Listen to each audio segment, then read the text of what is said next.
അപ്പൊ മതമുണ്ടാവുക, അതുകൊണ്ട് പലതരത്തിലുള്ള ക്ലേശങ്ങളെ അനുഭവിക്കുക. അതിനു വേണ്ടിയിട്ടാണ് ബുദ്ധിയെ നേരെയാക്കണം, ബുദ്ധി കൊണ്ട് ചികിത്സ നടത്തണം.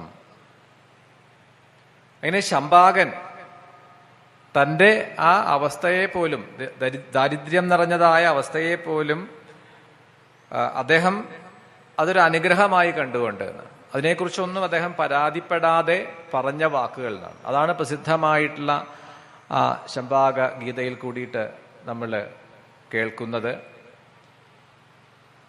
പിന്നെ വീണ്ടും അടുത്തതായ ഒരു വിഷയത്തെ ഇവിടെ ചോദിച്ച് അതിന് മറുപടി പറഞ്ഞത് ഇപ്പൊ കർമ്മത്തിന്റെ ഫലം എന്നാണ്. നമ്മൾ ഏതൊരു കാര്യം ചെയ്താലും നമ്മൾ സ്വതവേ ഈ യജ്ഞങ്ങളെ തന്നെ അങ്ങനെ പറയാറുണ്ട്.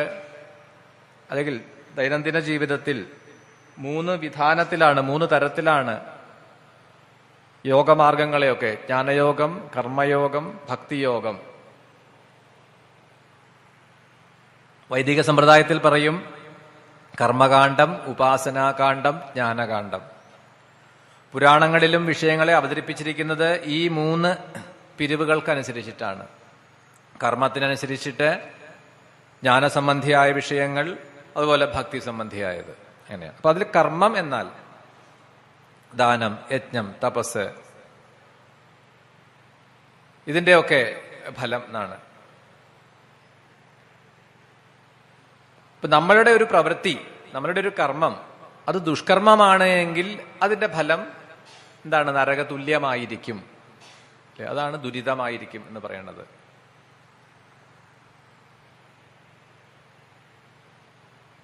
അപ്പൊ മുമ്പ് ചെയ്ത കർമ്മങ്ങളാണ്, അതിന്റെ ഫലമാണ്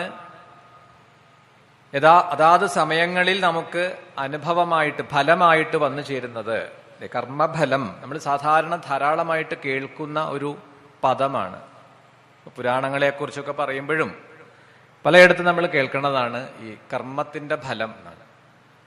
അപ്പൊ മുൻപ് എപ്പോഴോ ചെയ്ത കർമ്മത്തിന്റെ ഫലം അതിന് പാകമാവുമ്പോൾ അത് നമ്മളിലേക്ക് വന്നു ചേരുന്നു.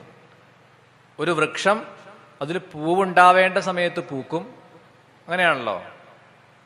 പലതും ഈ ഋതുഭേദമനുസരിച്ച് പുഷ്പിക്കുകയും കായ്ക്കുകയും ചെയ്യുന്ന വൃക്ഷങ്ങളെ നോക്കിയാൽ നമുക്കറിയാം അത് ആ കാലത്ത്, അതിന്റെ ഋതുവിലാണത് പൂക്കുകയും കായ്ക്കുകയും ചെയ്യുക. അപ്പൊ അതിന് കാലം തെറ്റാതെ അതാത് സമയങ്ങളിൽ അത് സംഭവിച്ചുകൊണ്ടിരിക്കുന്നുണ്ട്. പൂവുണ്ടാവുന്നതും കായ്ക്കുന്നതും അത് പാകമാകുന്നതും അത് കൊഴിഞ്ഞു വീഴുന്നതും. ഇതിന് പ്രത്യേകിച്ചൊരു പ്രേരണയൊന്നും ഇല്ല, ബാഹ്യപ്രേരണയൊന്നും ആവശ്യമില്ല. ഇതേപോലെ നമുക്കാണെങ്കിലും അപമാനം, ലോഭം, ക്ഷയം, ഉദയം ഇതൊക്കെ വന്നു ചേരുന്നത് കർമ്മത്തിന്റെ ആ ഫലത്തിനനുസരിച്ചിട്ടാണ്. നമ്മളെ ജീവിതത്തിന്റെ ഏതൊരു ഘട്ടത്തിലും ഏതൊരു അവസ്ഥയിലും എന്നാണ്, വാർദ്ധക്യത്തിലാണെങ്കിലും യൗവനത്തിലാണെങ്കിലും ഏതൊരു സമയത്തും ചെയ്യുന്ന കർമ്മം ശുഭമാണെങ്കിൽ അതിന്റെ ഫലമായിരിക്കും, അശുഭമാണെങ്കിൽ അതിന്റെ ഫലമായിരിക്കും. അതിനിവിടെ ഉദാഹരണം പറയുന്നത് 100 കണക്കിന് പശുക്കളെ ഒരു പുൽമൈതാനത്തിൽ മേയാൻ വിടുന്നു എന്നാണ്. 100 കണക്കിന് പശുക്കളുണ്ട്. എന്നിട്ട് അതിൽ ഒരു പശുവിന്റെ കുട്ടിയെ, ഒരു പശുവിന്റെ കിടാവിനെ അഴിച്ച് ഈ 100 കണക്കിന് പശുക്കൾക്കിടയിലേക്ക് വിട്ടാൽ ഈ പശുക്കിടാവ് ഒട്ടും തെറ്റാതെ അതിന്റെ അമ്മയുടെ അടുത്ത് ചെന്ന് നിൽക്കും എന്നാണ്. പ്രകൃതിയുടെ നിയമമാണത്. യാതൊരു സംശയവുമില്ല. 100 കണക്കിന് പശുക്കൾ ഉണ്ടെങ്കിലും ഈ പശുക്കിടാവിന് തന്റെ അമ്മയെ തിരിച്ചറിയാൻ പറ്റും. അത് അതിന്റെ അടുത്ത് ചെന്ന അമ്മയുടെ അകട്ടിൽ നിന്ന് അത് പാല് കുടിക്കുന്നത് കാണാം. ഇതേപോലെ ഒരു പശുക്കിടാവ് അതിന്റെ അമ്മയെ, അതിന്റെ തള്ളപ്പശുവിനെ തെറ്റാതെ സ്വീകരിക്കുന്നത് പോലെ കർമ്മം ചെയ്തവനെ ബാധിക്കുന്നതാണ്. നമ്മൾ ചില വാർത്തകൾ കേൾക്കാറുണ്ട്, ആള് മാറി വെട്ടി എന്നാണ്. രാത്രിയിലെ പോണ വഴിക്ക് വെട്ടുകൊണ്ടു, എന്നിട്ടാണ് പിറ്റേ ദിവസം വാർത്തയിൽ പറയണു ആള് മാറി വെട്ടിയതാണ്, വേറെ ആരോ ആണെന്ന് വിചാരിച്ചിട്ട് നമുക്ക് കിട്ടി. മനുഷ്യർക്കിടയിലേ അങ്ങനെയുള്ളൂ, കർമ്മത്തിന് അങ്ങനെയില്ല. നമുക്ക് ഒരു സംശയമില്ല, ചെയ്ത കർമ്മത്തിന്റെ ഫലം വരൂ. അപ്പൊ വെറുതെ പരിതപിച്ചിട്ട് കാര്യമില്ല. എനിക്ക് ഇങ്ങനെ വന്നൂല്ലോ, വരേണ്ടതാണ്, സംശയമൊന്നുമില്ല. അത് നിങ്ങൾക്ക് തന്നെയാ വരേണ്ടത്. എനിക്കിങ്ങനെ വന്നുല്ലോ, ഈ ഗതി വരുത്തിയില്ലോ ഈശ്വര. പിന്നെ ഈശ്വരൻ അതല്ലേ പണി, നമ്മളെ ഇങ്ങനെ ഓരോ തരത്തിൽ ഗതി വരുത്തിക്കൊണ്ടിരിക്കുക. ഒന്നുമില്ല, അവനവൻ ചെയ്ത കർമ്മത്തിന്റെ ഫലം അവനവന് വരണു. മുമ്പ് എപ്പോഴോ ചെയ്ത പോക്കിരിത്തരത്തിന്റെ ഫലമാണ് ഇപ്പൊ വരണത്. ആയുർവേദത്തിൽ പറയും, പൂർവജന്മകൃതം പാപം വ്യാധിരൂപേണ ജായതേ. ഇപ്പൊ എന്തെങ്കിലുമൊക്കെ രോഗം ഉണ്ടെങ്കിൽ ആലോചിച്ചോളൂ, മുമ്പ് എന്തൊക്കെയോ കൊള്ളരുതായിക ചെയ്തിട്ടാണ്. ചികിത്സിച്ചിട്ടും മാറണില്ല അല്ലെ, എത്രയായി, എന്തൊക്കെ മരുന്ന് കഴിക്കണു. സാരമില്ല, മുമ്പ് ചെയ്തു കൂട്ടിയതിന്റെ ഫലമാണെന്ന് കരുതി സമാധാനിച്ചോളുക. അതേ നിവൃത്തിയുള്ളൂ. കർമ്മത്തിന്റെ ഫലം അത് നമ്മളെ അന്വേഷിച്ചു വരുന്നതാണ്, തെറ്റാതെ ചെന്നു പ്രാപിക്കുന്നതാണ്.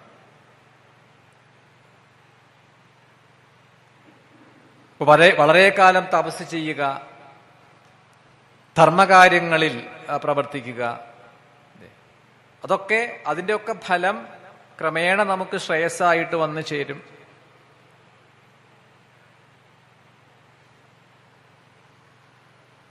അതിനു വേണ്ടിയിട്ട് അപ്പൊ നമ്മൾ നന്മ തിന്മകളെ മനസ്സിലാക്കിക്കൊണ്ട് വേണം കർമ്മം ചെയ്യാൻ എന്ന് ഇവിടെ ബോധ്യപ്പെടുത്തുകയാണ്.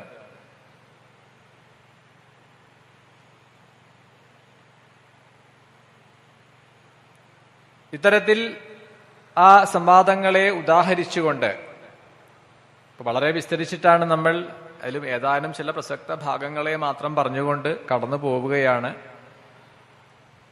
ആദ്യം തന്നെ പറഞ്ഞു, വലിയ ഒരു അതിബൃഹത്തായ പുരാണമാണ്. അതിൽ നിന്നും നമ്മൾ പരിമിതമായ സമയത്തിന്റെ ഉള്ളിൽ നിന്നുകൊണ്ട് കുറച്ച് കാര്യങ്ങളെ മാത്രം പറഞ്ഞു പോവുക, അതേ നമുക്ക് നിർവാഹമുള്ളൂ.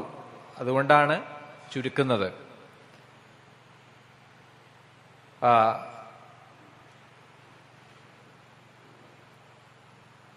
അപ്പൊ ധർമ്മം ആചരിക്കണം എന്ന് പറഞ്ഞു. അപ്പൊ ധർമ്മത്തിന്റെ ലക്ഷണം എന്താണ്, അത് ഏതു വിധമാണ് എന്നൊക്കെ ചോദിക്കുമ്പോൾ അതിനെ കുറിച്ചിട്ടൊക്കെയുള്ള മറുപടി. അപ്പോഴാണ് ആശ്രമധർമ്മങ്ങളെയൊക്കെ പറഞ്ഞത്. ഓരോ ആശ്രമധർമ്മത്തിലും അവരവർ ചെയ്യേണ്ടതായ വ്രതനിയമങ്ങൾ അനുഷ്ഠിക്കുക, ഗൃഹസ്ഥാശ്രമിക്ക് പറഞ്ഞതായ കാര്യങ്ങളെ ചെയ്യുക, ഇതൊക്കെയാണ് ഇവിടെ. അപ്പൊ പൊതുവെ എല്ലാവർക്കും ബാധകമായ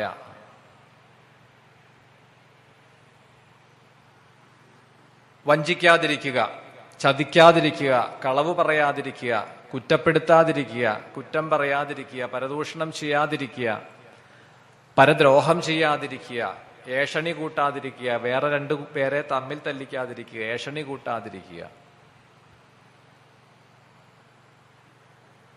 അതൊക്കെ ആണെങ്കിൽ, അങ്ങനെ നമ്മൾ ശ്രദ്ധയോട് കൂടിയിട്ടാണെങ്കിൽ അത് തന്നെ ഒരു തപസ്സിന്റെ ഫലമാണ് എന്നാണ്. തപസ് എന്ന് പറഞ്ഞാൽ പെട്ടെന്ന് തപസ് ചെയ്യുക എന്നൊക്കെ കേൾക്കുമ്പോ പെട്ടെന്ന് നമ്മുടെ ഉള്ളിൽ വരുന്ന ചിത്രം എന്താണ്? കണ്ണടച്ചിങ്ങനെ ഇരിക്കുക, താടി മുടിയൊക്കെ നീട്ടി വളർത്തി സന്യാസിയായിട്ടിരിക്കുക. അതൊന്നുമല്ല. ചിത്തത്തിന്റെ ഏകാഗ്രതയ്ക്കാണ് തപസ് എന്ന് പറയാ. ശരീരത്തിനെ തപിപ്പിച്ചുകൊണ്ട്, ശരീരത്തിനെ അധികം അനിയന്ത്രിതമായി വിടാതെ അതിനെ നിയന്ത്രിച്ചുകൊണ്ട് ആഹാരനീഹാരാദി വിഷയങ്ങളിൽ ഒരു ക്രമം വരുത്തിയിട്ട് ചിത്തത്തിനെ ഏകാഗ്രമാക്കുക, ഒരേ വസ്തുവിൽ തന്നെ മനസ്സിനെ നിർത്തുക.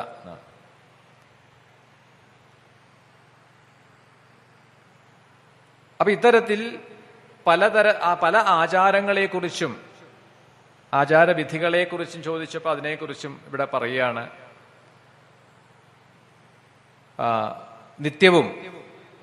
നിത്യമായി നമ്മൾ അറിയേണ്ട, ആചരിക്കേണ്ട പല കാര്യങ്ങളുണ്ട്.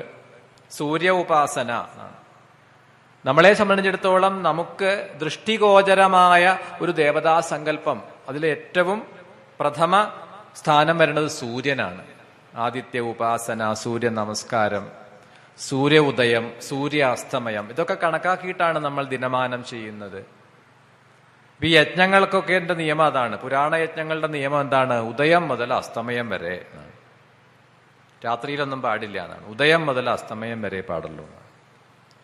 പിന്നെ നമ്മൾ സൗകര്യത്തിനനുസരിച്ചിട്ട് ചിലയിടങ്ങളിലൊക്കെ കാണാം രാത്രിയിലൊക്കെ വൈകുന്നേരം ആയാലേ ഞങ്ങൾക്ക് വരാൻ പറ്റുള്ളൂ, അതുകൊണ്ട് രാത്രിയിലാണ് ഭാഗവതം, ചില കഥകൾ വായിക്കുക, പറയുക. അങ്ങനെയൊക്കെ തോന്നിവാസം പലയിടത്തും നടത്താറുണ്ട്.